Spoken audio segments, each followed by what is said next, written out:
నమస్తే. నేను మీ Gopi. Welcome back to మనం టీవీ. ప్రస్తుతం మనతో పాటు ఉన్నారు మా పొలిటికల్ ఎడిటర్ కార్తీక్ గారు ఉన్నారు. ఆయనతో మాట్లాడదాం. కార్తీక్ గారు నమస్తే అండి. నమస్తే గోపి. సో మనం ఒక వారం రోజుల నుంచి చూస్తున్నాము. గరికపాటి నరసింహారావు గారు ఎన్నో ప్రవచనాలతో జనాల్లోకి చాలా త్వరగా వెళ్ళిపోయారు ఆయన. సో అదేవిధంగా ఆయన మొదటి భార్య ఎవరైతే కామేశ్వరి గారు ఉన్నారో గత కొన్ని రోజుల నుంచి ఆయన మీద పెద్ద ఎత్తున తీవ్రమైన ఆరోపణలు చేస్తుంది. అసలు ఆమె వెనకుండి నడిపిస్తుంది ఎవరు? ఎందుకు ఈ విధంగా ఈ టైంలో సుమారు ఆమెకి 50 ఏళ్ళు పైబడి ఉంటుంది ఆమె. సో ఈ టైంలో ఎందుకు వచ్చి ఇంత రాద్ధాంతం చేస్తుంది అంటున్నారు మీ మాటల్లో? వర్షంలో తడిసిన 6 నెలలకి బట్టలు ఆరేసుకుందంటే ఒక ఆవిడ. ఓకే. అలా ఉంది ఈమె చెప్తున్న మాటలు. నిజానికి ఈమెకి గరికపాటి గారికి పెళ్ళై దాదాపు 40 సంవత్సరాల పైన అవుతుంది. వీళ్ళిద్దరూ విడిపోయి 20 సంవత్సరాలు పైగా అవుతుంది. ఈమె చేస్తున్న ఆరోపణలు ఏంటి? నాకు ఆయన సుఖం కూడా ఇవ్వలేదు. మరి సుఖం కూడా ఇవ్వకుండా ఇద్దరు బిడ్డలు ఎట్టు పుట్టారు? ఓకే. తర్వాత బండి మీద కూడా తిప్పలేదు. బండి మీద కూడా తిప్పకుండా 20 సంవత్సరాలు ట్రావెల్ ఎందుకు చేసావు ఆయనతో? పైగా పోనీ నీ ఆరోపణలు ఏదైనా కావచ్చు, విడిపోయినప్పుడు ఎందుకు చేయలేదు? నువ్వు గరికపాటి గారితో విడిపోయి 20 సంవత్సరాలు అయిపోయిన తర్వాత ఇవాళ ఎందుకు ఆరోపణ చేస్తున్నావు? నీ ఉద్దేశం ఏంటి? నీ వెనకాలని నడిపిస్తుంది ఎవరు? ఇది ప్రధానమైన చర్చ. ఓకే. నేను కామేశ్వర గారిని అడగదలుచుకుందంటే, నువ్వు నీ భర్తను వదిలిపెట్టావు, నీ పేగు బంధం లాంటి నీ ఇద్దరు బిడ్డలను వదిలిపెట్టావు. ఆ బిడ్డలను కూడా గరికపాటి గారు సాదుకుంటున్నారు. శారదా గారిని ఆయన రెండో వివాహం చేసుకొని ఆమె మొదటి భార్య బిడ్డలకు కూడా తల్లైంది.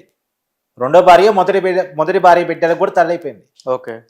సో ఇప్పుడు గరికపాటి గారి జీవితం చాలా బాగుంది. సమాజానికి ఉపయోగపడుతున్నారు. పద్మశ్రీ అవార్డుని కేంద్ర ప్రభుత్వం ఇచ్చింది. ఆయన ఒక స్థాయిలో ఉన్నారు. ఆయన ఇలా ప్రపంచం మొత్తం ఫాలో అవుతుంది. హిందూ మత ధర్మాన్ని దేశ నలుమూలలకి ఆయన తీసుకువెళ్తా ఉన్నారు. తెలుగు వచ్చిన ప్రతి ఒక్కరికి కూడా ఆయన సుపరిచితులు. అలాంటి టైంలో పచ్చికించి ఆయనకి ఏదో పదవి రాబోతుంది. ఇప్పుడు చాగంటి గారికి ఆంధ్రప్రదేశ్ ప్రభుత్వం ఎలా అయితే ఇచ్చిందో కేంద్ర ప్రభుత్వం గరికపాటి గారికి కూడా ఇవ్వబోతుంది అనేటువంటి వార్తలు వస్తున్న నేపథ్యంలో ఈ కూటమి వైపే ఉండేటువంటి చంద్రబాబు నాయుడు గారిని, మోడీ గారిని అమితంగా అభిమానించేటువంటి గరికపాటి గారి మీద, ఇప్పుడు చాగంటి గారి మీద కూడా వేద్దాం అనుకుంటే ఏమి దొరకలేదు. గరికపాటి గారి మీద వేయటానికి ఒక సంత దొరికింది. గరికపాటి గారి మీద కుట్ర చేస్తుంది వైసీపీనా? హిందుత్వం అంటే పడని కొన్ని ఆర్గనైజేషన్స్ హిందుత్వవాదాన్ని బలంగా తీసుకెళ్తున్నటువంటి, హిందుత్వ భావజాలాన్ని దేశ నలుమూలలకి చేరుస్తున్నటువంటి గరికపాటి గారి మీద కుట్ర పన్ని ఆయన ఇమేజ్ని డ్యామేజ్ చేయటం కోసం, ఆయన గొంతుని ఆపటం కోసం, ఆయన వాయిస్ జనంలోకి వెళ్లకుండా చేయటం కోసం చేస్తున్న ప్రయత్నమా ఇదే అనుమానం వస్తుంది. ఓకే.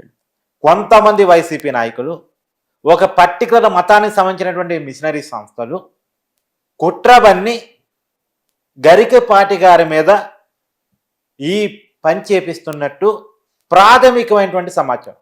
ఇంకా అఫీషియల్గా రావాల్సి ఉంది. దీని మీద ఎంక్వైరీ నడవాల్సి ఉంది. మరి గరికపాటి గారు ఎలాంటి కేసు పెడతారు ఏంటని చూడాలి. అంటే మీరు చెప్పిన ప్రకారం ఏంటంటే వైసీపీ వాళ్ళు ఎవరైతే కామేశ్వరి గారు ఉన్నారో మొదటి భార్య, సో ఆమె వెనకుండి వైసీపీ వాళ్ళు నడిపిస్తున్నారంటే మీరు చెప్పడం జరుగుతుంది. ఇప్పటికి వస్తున్న ప్రాథమిక సమాచారం ప్రకారం ఓకే, నీ అనుమానం నిజం అనేది తెలుస్తుంది.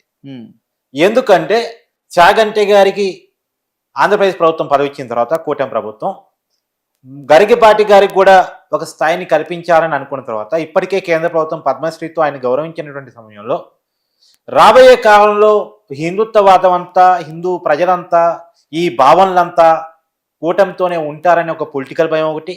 రెండోది వాళ్ళకి హిందుత్వవాదం మీద, హిందూ మతం మీద ఉన్నటువంటి కోపం ఒకటి. అంటే ఇప్పుడు బయట ఒక టాక్ సార్, గరికపాటి గారి ఆస్తులు దొబ్బేయాలి అనే ఒక ఆలోచనతో మరలా కామేశ్వరి గారు ఈ విధమైన చర్యలు పాల్పడుతున్నారంటగా ఒక వార్తలు వస్తుంది. దానికి ఏమంటారు?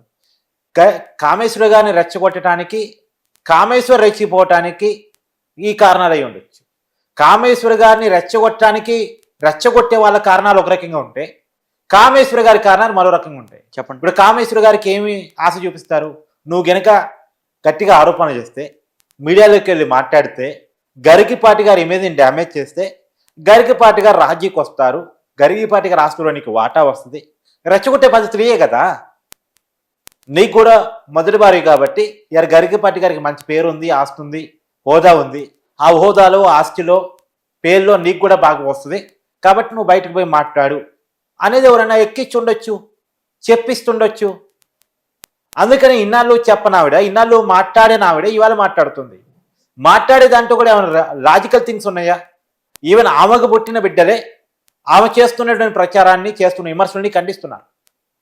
వాళ్ళకిద్దరు బిడ్డలు, కామేశ్వర గారికి, గరికిపాటి గారికి. ఒకళ్ళ పేరు శ్రీశ్రీ, ఇంకోళ్ళ పేరు గురిజాడ. రెండో భార్యతో గరికిపాటి గారికి ఎలాంటి పిల్లలు లేరు. మొదటి భార్య పిల్లల్నే రెండో భార్య ద్వారా సాదుకుంటున్నారు ఆయన. వాళ్ళకి తల్లి ప్రేమ దక్కలేదని, తనకి భార్య ప్రేమ దక్కలేదని రెండో పెళ్లి చేసుకున్నట్టు నాకు అనిపిస్తుంది. వాళ్ళకి తల్లి ప్రేమని శారదా గారి ద్వారా పంచగలిగారు, తర్వాత తన భార్య ప్రేమని పొందగలిగారు. ఇది జరుగుతున్నటువంటి నిజం. దీన్ని వారవలేక వస్తున్న పేరుని ఆపాలని, ఆయన ఇమేజ్ని డ్యామేజ్ చేయాలని చేస్తున్న ప్రయత్నంగా నాకు ఇది అనిపిస్తుంది. నిజంగా ఆమె కంప్లైంట్స్ ఉంటే ఎప్పుడు చేయాలి? విడిపోయినప్పుడు చేయాలి. ఇప్పుడు విడిపోయిన కొన్నాళ్ళకైనా చేయాలి. ఇన్ని సంవత్సరాల తర్వాత ఆయన ఇమేజ్ ఒక పీక్స్లోకి వెళ్ళిన తర్వాత చేయటం అంటే ఉద్దేశం ఏంటి? ఇది కావాలని హిందుత్వం మీద జరుగుతున్న దాడి అని నేను అనుకుంటున్నాను.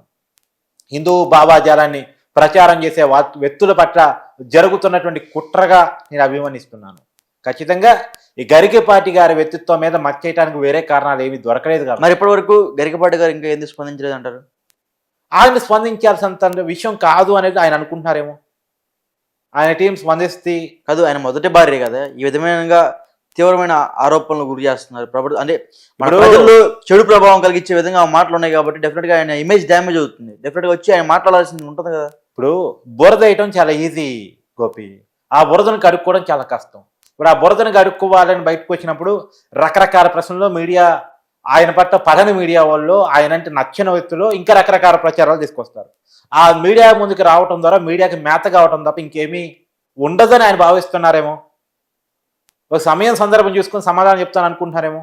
ఈ మధ్యకాలంలో ఆయన వరుసగా భార్యాభర్తల సంబంధాలు ఎలా ఉండాలి, భార్య అంటే ఎలా ఉండాలి, భర్త ఎలా ఉండాలో వరుసగా వీడియోలు చేస్తూ వస్తున్నారు. నిజానికి ఆయనకున్న జీవిత అనుభవం దృష్ట్యా ఈ విషయాన్ని ఆయన బోధిస్తున్నారేమో. ప్రధానంగా ఎందుకు భార్యాభర్తల సంబంధాల గురించి, వాళ్ళ మధ్య ఉండాల్సిన ప్రేమ అనురాగాల గురించి మాట్లాడుతున్నారంటే దానికి కారణం ఆయన జీవితంలో ఆయన కొన్ని అనుభవాలుగా వచ్చినటువంటి విషయాలనే ప్రస్తావిస్తున్నారేమో నాకు ఇప్పుడు అనిపిస్తుంది.